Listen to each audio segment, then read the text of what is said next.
Kağıt kesinden daha çok çok acıtır. Hemen geçmez öyle vicdanın izi. Kağıt kesinden daha çok çok acıtır. Hemen geçmez öyle vicdanın izi. Canlı söyler misin rica etsem?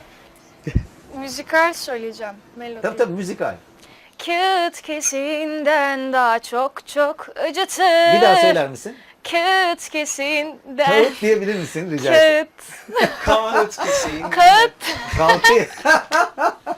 Kağıt, kağıt olmuyor mu Kağıt. harbiden? Bir dakika. Kağıt ama. Kağıt.